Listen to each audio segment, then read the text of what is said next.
Hey everybody, welcome to Money's No Object. I'm your host, Dylan Howell. This is episode number 186 of our YouTube channel and podcast, and I cannot be more excited to continue sharing with you guys personal finance topics that I think can be useful for you in your long-term financial journey. Today, we are going to be talking about how exactly do we go about picking stocks for our portfolio, if in fact we go about picking stocks for our portfolio. So I'm going to give you just some basic understanding of what that process should look like, how you should go about picking different companies to invest in, and maybe it's going to go a little bit against what you see on TV every day. Maybe it'll go against this trading mindset that our culture seems to have, but we are going to learn how to invest for the long term and do it properly in the stock market. Before we get started though, if you could go down below, hit the big red subscribe button, like this video, leave me any feedback in the comments down below, and I'll be sure to respond to anything you leave down there. If you're listening on Apple or Spotify podcasts, and be sure to subscribe and review the podcast on either one of those platforms. Follow me on social media at MNO with Dylan, and that's really good supplemental materials to all the things I'm putting out in these long form episodes on YouTube and the podcast every single day. And then if you need somebody to help you to create a financial plan that is specific to you and your family's needs and keep you accountable to that plan over the long term, then I can do that. Just go to my website, www.mnowithdylan.com. Click on the Work with Dylan tab, and you can choose the financial coaching session type that would work best for you, and we can begin pushing towards your long-term financial goals together. Now, I talked to you guys about investing quite a bit and the importance of investing for the long term and the importance for investing for retirement, investing for your future, investing for the future of your family and your children.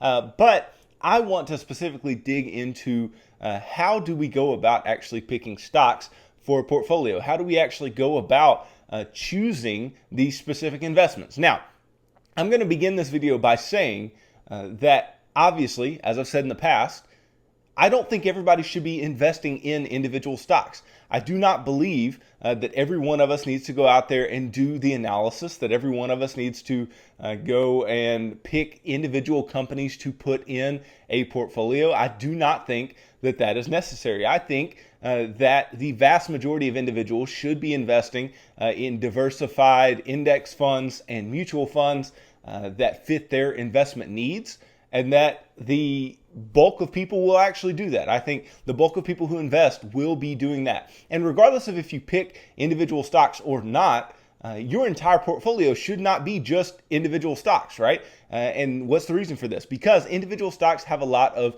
single company risk. They have a lot of risk that is inherent to investing in one company in any given amount.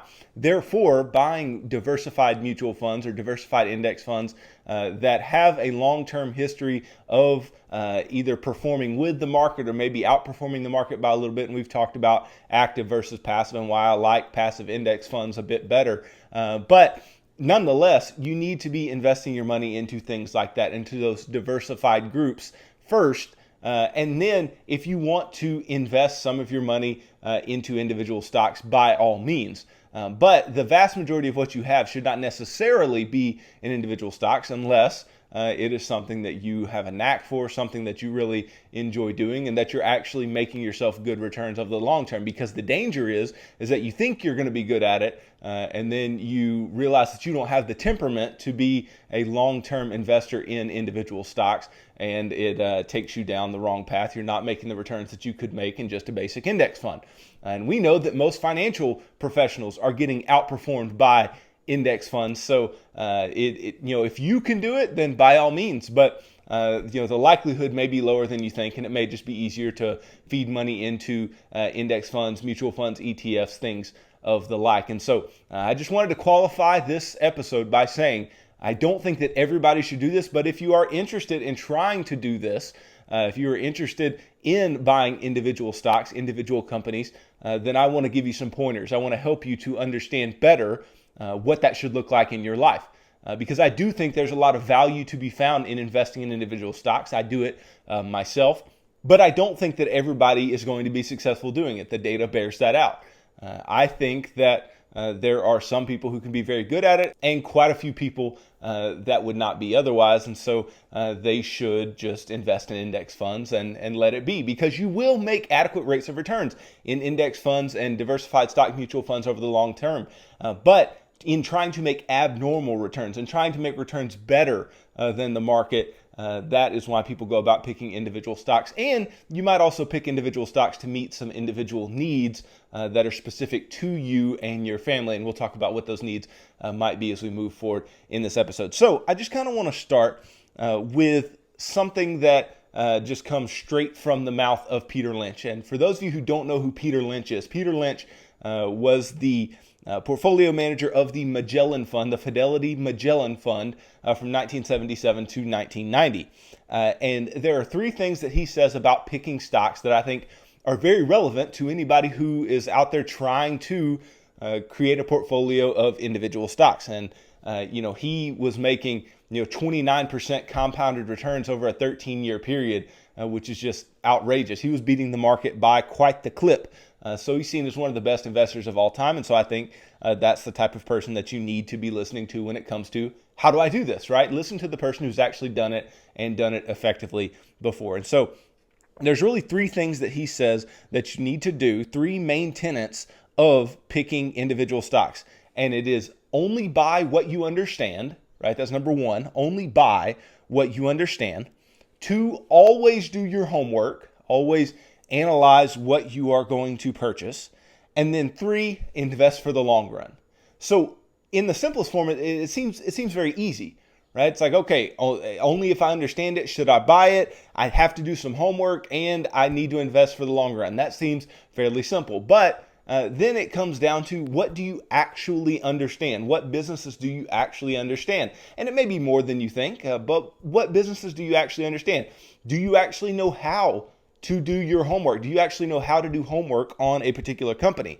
Do you have the mindset, or do you have the patience to invest for the long term? That is really the third thing that you have to ask yourself. And so we'll dig into all three of these tenets, but these tenets are extremely important to picking individual companies that are going to be good for you over the long term, that are going to grow for you, and are going to be useful parts of your investing portfolio, okay? So let's break these down one by one. What do we mean by only buy what you understand? So according to Peter Lynch, our greatest stock research tools are our eyes, our ears, and our common sense, right? The things that you see, the things that you hear, and the things that are just obviously good. There are just products and companies out there that are just obviously better than other products and companies. They are just better to purchase, better to use, and just overall more quality is in those particular places. And so those are things that we can see, we can hear about, and that we can think about and be like, okay, well, obviously that is something that I would be interested in investing in if the fundamentals match up, if the homework matches up. Now, Lynch was proud of the fact that many of his great stock ideas were discovered while walking through the grocery store or chatting casually with his friends and family. He talks about an investment that he made into Hanes, right? Hanes that makes, underwear and undershirts and all these different types of things. And he talks about that idea came from his wife, because they used to put the little leg pantyhose near the cash register of grocery stores, and women would buy those and pick them up and use them. And so he thought that was a really good investment to have. He subsequently invested in the company and made outsized returns in doing so. So he understood that business because his wife told him about it. His wife told him about this company. He went and did his homework, and then he invested. Now, we all have the ability to do firsthand analysis when we're watching TV, reading the newspaper, which who really reads the newspaper anymore? But if you're reading articles online or listening to the radio, right? If you are listening or watching or reading and you see something that really jumps off the page at you and really seems like something that you need to dig deeper into, then dig deeper, right? Go do the homework. And we're going to talk about what that looks like, but dig deeper, do the homework, right? When we're driving around, you're driving down the street or traveling on vacation, you can also be looking at different investment ideas. After all, consumers represent 2/3 of the GDP, the gross domestic product of the United States. In other words, most of the stock market is businesses serving you, the individual consumer, right? So if something attracts you, and it's likely going to attract others. It's likely going to attract others that also like the business, that also like the products that the business sells and or the services that the business sells. And so if we are such a large part of GDP and we are such a large part of these companies, then why don't we just listen to our own consumer habits? Why don't we all just listen to the things that we are interested in, the things that we understand, the things that we go and purchase every week, right? See if some of the most commonly purchased things in your household are publicly traded companies, right? Or are made by publicly traded companies, right? One of the obvious examples of this is something like Apple, right? The iPhone is something that is in the hands of most Americans and most people around the world who have smartphones, right? And this is made by Apple. And so it creates a lot of value for Apple as a company and led a lot of people to invest in Apple and made Apple the most valuable company in the world, right? So there are products like that, but it can be more minute than that. It can be something simpler. Just look around your house. What types of bathroom products are you using? What types of appliances are you using in your kitchen? What types of food are you buying? What types of cars are you driving? What are things that you are actually purchasing or have purchased or services that you have used or purchased that you think are really great and you see other people flocking to those things, and so you want to do more research. There's nothing wrong with doing the research. There's nothing wrong with looking deeper into what's going on within a particular company and really seeing, hey, are they publicly traded? Do they look good? Do they seem interesting to me? And then you can start making better decisions from there.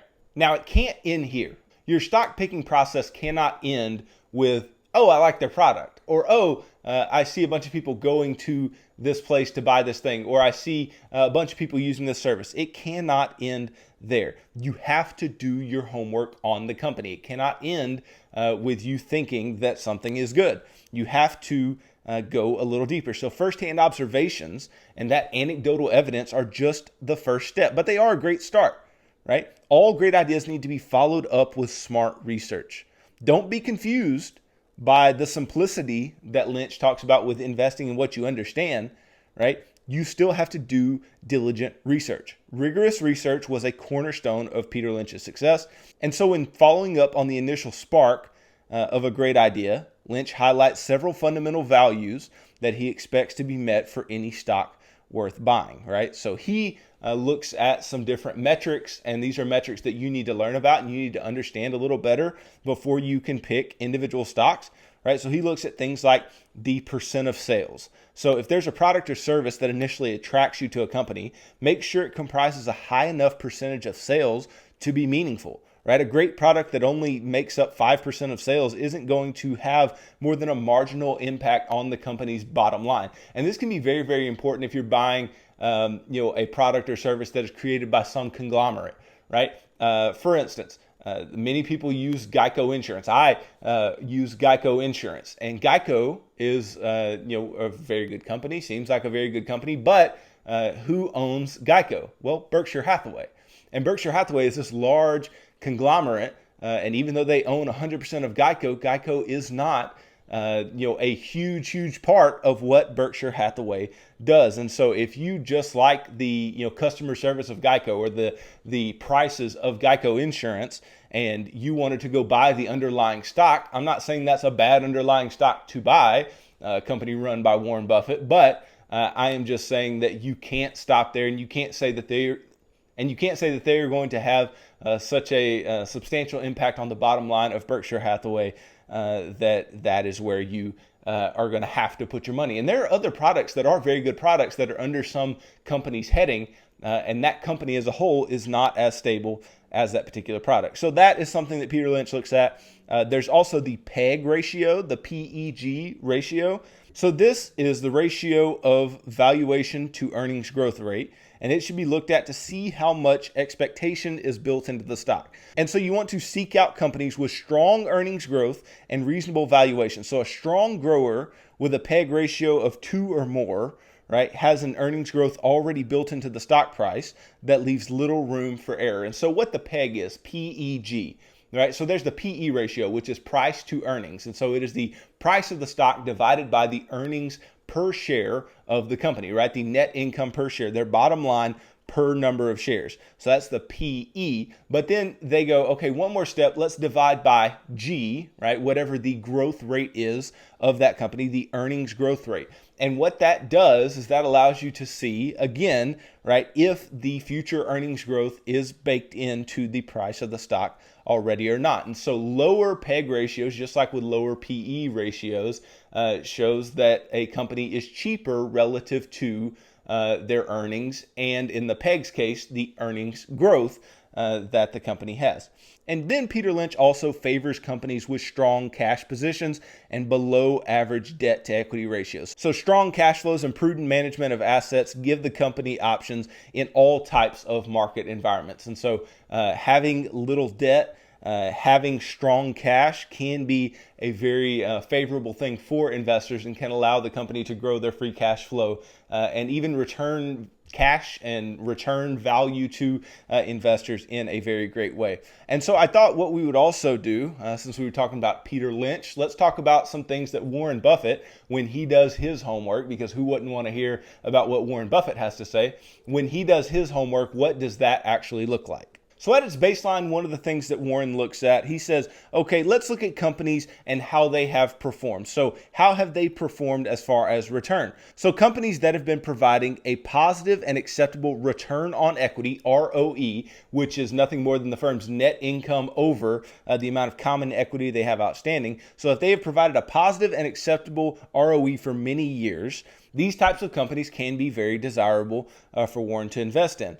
Now, the longer this number of years where the ROE has been positive and acceptable continues on, the better this type of company looks to the Oracle of Omaha, right? So in order to accurately gauge historical performance, an investor should review at least 5 to 10 years of company ROE. Okay, so that's one thing that Warren looks at. He also looks at the amount of debt that a company may have, so similar to what Peter Lynch said. So having a large ratio of debt to equity should raise a red flag because more of a company's earnings are going to go towards servicing debt, especially if growth is only coming from adding on more debt, right? So if a company has a lot of debt, that can help them to grow, but having too much debt relative to the amount of equity outstanding can be a red flag because a lot of what the company earns by growing via that debt is going to have to go to servicing that debt, and that can be problematic. So Buffett prefers earnings growth to come from shareholders' equity. A company with positive shareholders' equity means that the company generates enough cash flow to cover its liabilities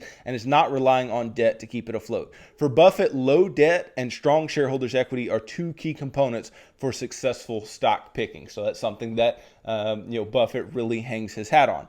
Now, how are the profit margins, right? So he doesn't necessarily stop there. He goes along and says, how are the profit margins of the company? So he looks for companies that have good profit margins, especially if profit margins are growing, especially if the margin of net income to sales is growing, or the margin of gross profits to sales is growing, or the operating income to sales growing, right? He wants to see that. So as in the case with the ROE, he examines the profit margin over several years to discount short-term trends. To stay on Buffett's radar, a company's management should be adept at growing their profit margins year over year, a sign that the management is good at controlling operating costs. So Buffett wants to see that the management does a good job managing costs relative to the revenues that they're bringing in, and then hopefully that will go into their bottom line and show that, yes, they are growing in a substantial fashion. So how good are the profit margins? Then, how unique are the company's products? So this is something that Buffett looks at a lot. He looks for what we call a moat. And if you know anything about medieval times, right, castles with moats, and moats were to keep people out of the castle.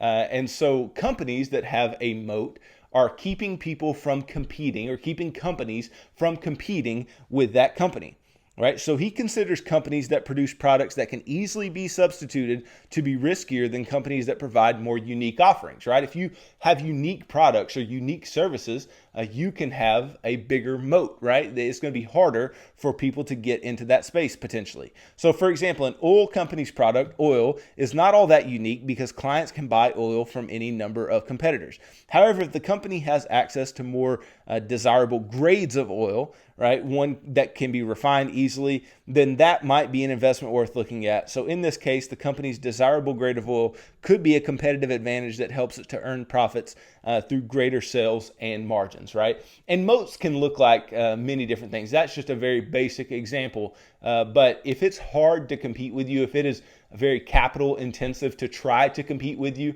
if it's hard to beat your first mover advantage, then that moat can really keep a lot of companies out and allow you to continue making great returns on whatever products or services you are offering as a company.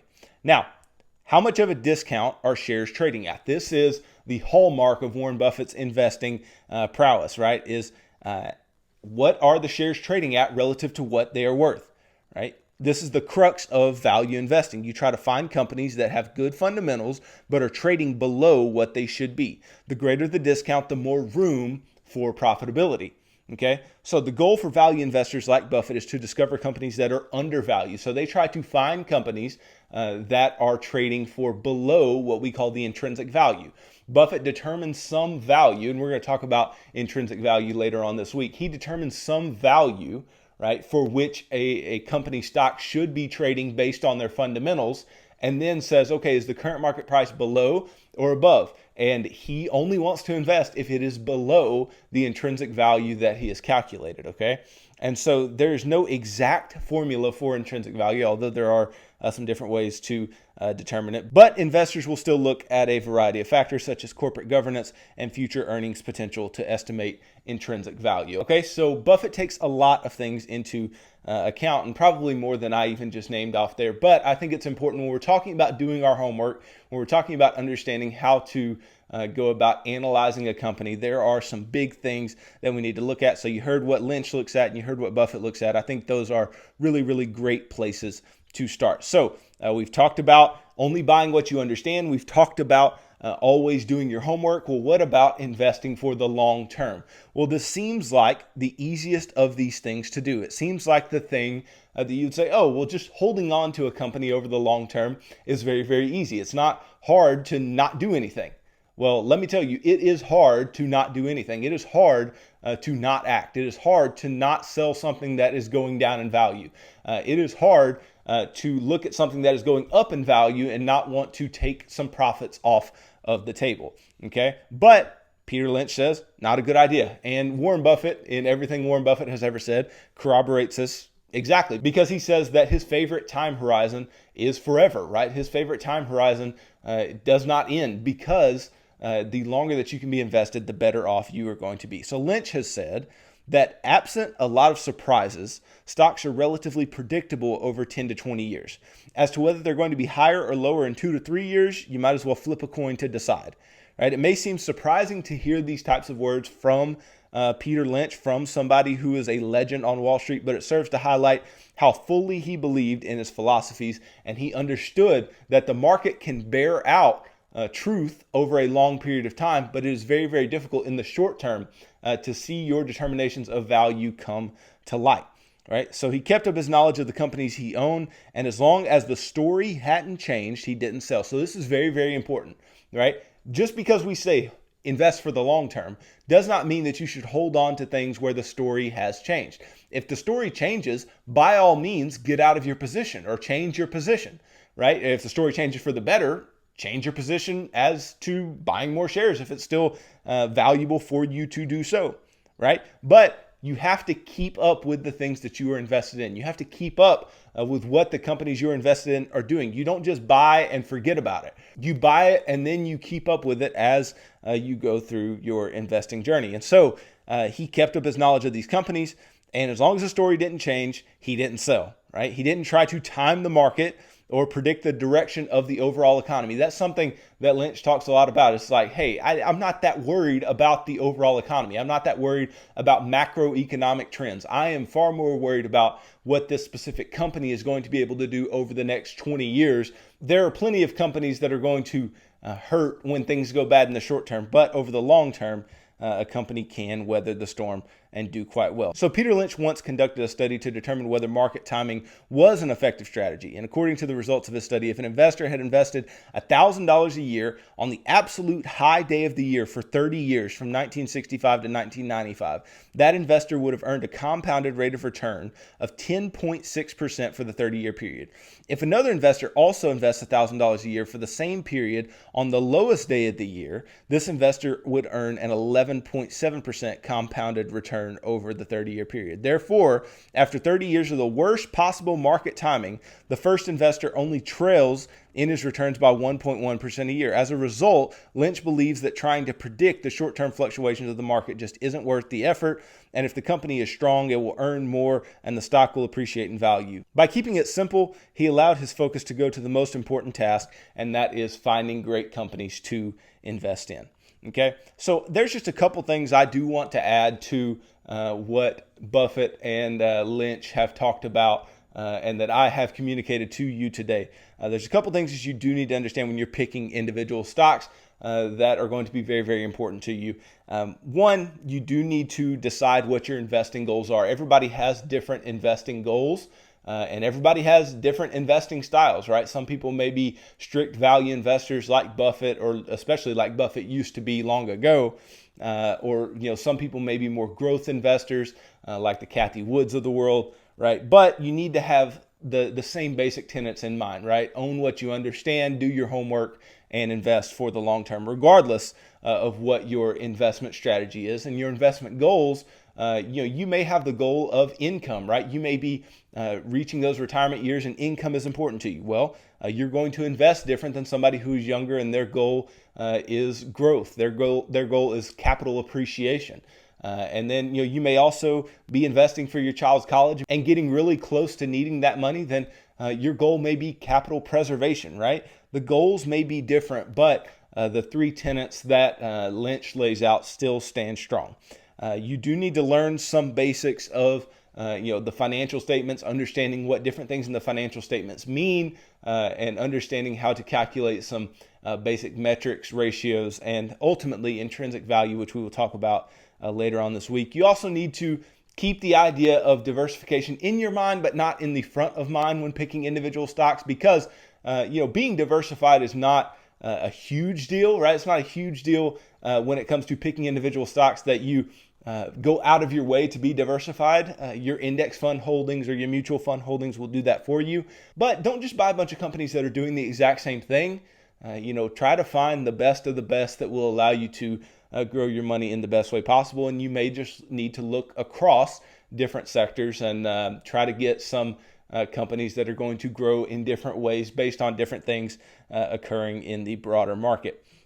And then just make sure that you just keep the first thing first. Keep the understanding of you are an owner of a business, right? You are not somebody sitting here trading and we're not trying to get in and get out and all this stuff. No, you are an owner of a business. When you decide to pull the trigger, you own that company. You own a piece of the company. Very, very literally, that's what owning a share of stock is. And we're going to talk about that in tomorrow's episode. But you own a piece of the business, and in owning a piece of that business, take a vested interest, understand what the company is doing over the long term, and make sure you are always checking in and making sure that they are still in line with the reason that you purchased them. And if they aren't, why, and does that change your investment decision? So I hope this helps you to make some better decisions as far as your stock picking goes, and hopefully you'll be able to go and look at the broad array of firms that are out there and make some good decisions for yourself based on what I said here. Again, if you are somebody who doesn't necessarily believe that you can outpace the market,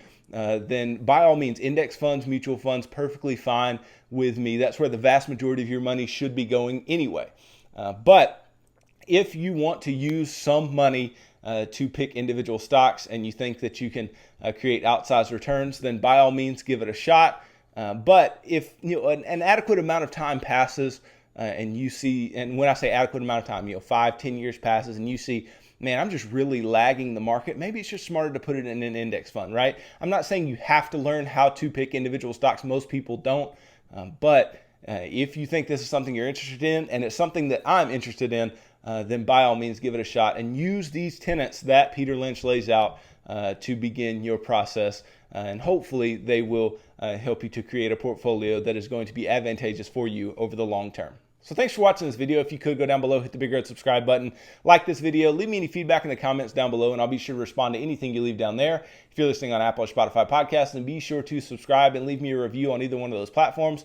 Follow me on social media at MNO with Dylan, and that's really good supplemental materials to all the things I'm putting out in these long form episodes on YouTube and the podcast every single day. And then if you need somebody to help you to create a financial plan that's specific to you and your family's needs and keep you accountable to that plan over the long term, then I can do that. Just go to my website, www.mnowithdylan.com. Click on the Work with Dylan tab, and you can choose the financial coaching session type that would work best for you, and we can begin pushing towards your long-term financial goals together. So tune in tomorrow as I talk about why buying a stock means owning a company. And hopefully you can get a better idea about the ownership inherent to owning shares of stock. So thanks for tuning into this episode of Money's No Object. I'm your host, Dylan Howell. God bless.